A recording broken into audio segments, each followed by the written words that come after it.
Wobin asked her if she needed anything. Yuna told him that she had bought him a hat and smiled as she explained that she saw people selling them and thought it would look good on him. She added that she had also bought herself a similar hat, hoping they could match. Wobin listened quietly, feeling guilty as she spoke with so much enthusiasm. He told her that she didn't have to do that and that he needed to rest. He opened his room and went in, and Yuna followed him.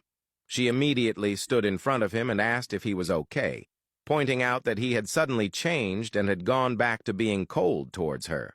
Looking at the hat, she said that if he didn't like it, she could get a different color. Wobin, snapping, grabbed the hat from her and told her it wasn't about the hat. Moving closer and almost in tears, he explained that she had just found out he was in love with someone else and that he had been thinking about that person all this time. Yet she wasn't concerned about that. He said she should be angry at him for using her to get over someone else, but instead, she was busy buying matching outfits. Yuna stood there silently, saying nothing. Wobin told her he was being unfair to her and that she was still young. He believed she should be out dating around instead of focusing on a grown man like him, who had baggage. He added that he was still trying to sort out his emotions and didn't want to waste her time. Moving even closer, he told her that it wasn't too late for her to walk away and be free, because he had a lot to deal with on his own. Yuna continued to say nothing. She suddenly rushed over to him and wrapped her arms around him tightly. With tears in her eyes, she told him she was willing to wait and be with him while he figured out his feelings. She said that if being with her helped him forget someone else, she was willing to give herself to him for that. She added that he was the only man she had always had her eyes on and that she didn't want to let him go. She pleaded with him to trust her and open up to her, saying she was willing to be there for him. Wobin looked at her and asked if she had really heard what he said. He told her not to degrade herself like that or fight for a man who was still healing.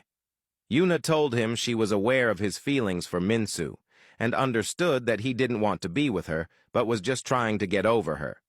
She said she could help him move on and that they could work on it together as a couple. Wobin looked at her and nodded in agreement. He told her that he needed to be alone for a moment.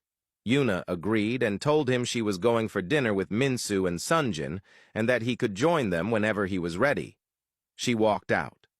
Wobin got into bed, lay there for a while, and eventually drifted off to sleep. Minsu sat alone at the dinner area waiting for Yuna and Wobin. She thought about how they were supposed to be having fun and bonding during the vacation, but things hadn't gone as planned. Wobin's friend spotted her sitting alone and approached her. He greeted her and said it was nice to bump into her again. Minsu returned the greeting. Looking at the ring on her finger, he commented that Sunjin was lucky to have married her. Minsu smiled without saying anything.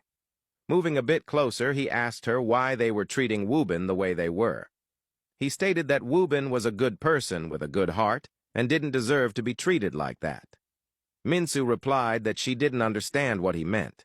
He told her that they all knew how Wobin felt about her, yet they kept rubbing salt in his wounds. He said that since things hadn't worked out between her and Wobin, they should at least give him some space to heal instead of bringing him on a vacation, knowing she and Sunjin would flaunt their relationship. Minsu laughed slightly, finding his statement ridiculous. She replied that no one was forcing Wobin to do anything, and that if he truly wanted space, he had the free will to avoid them and heal in peace. Just as the guy was about to respond, Yuna arrived.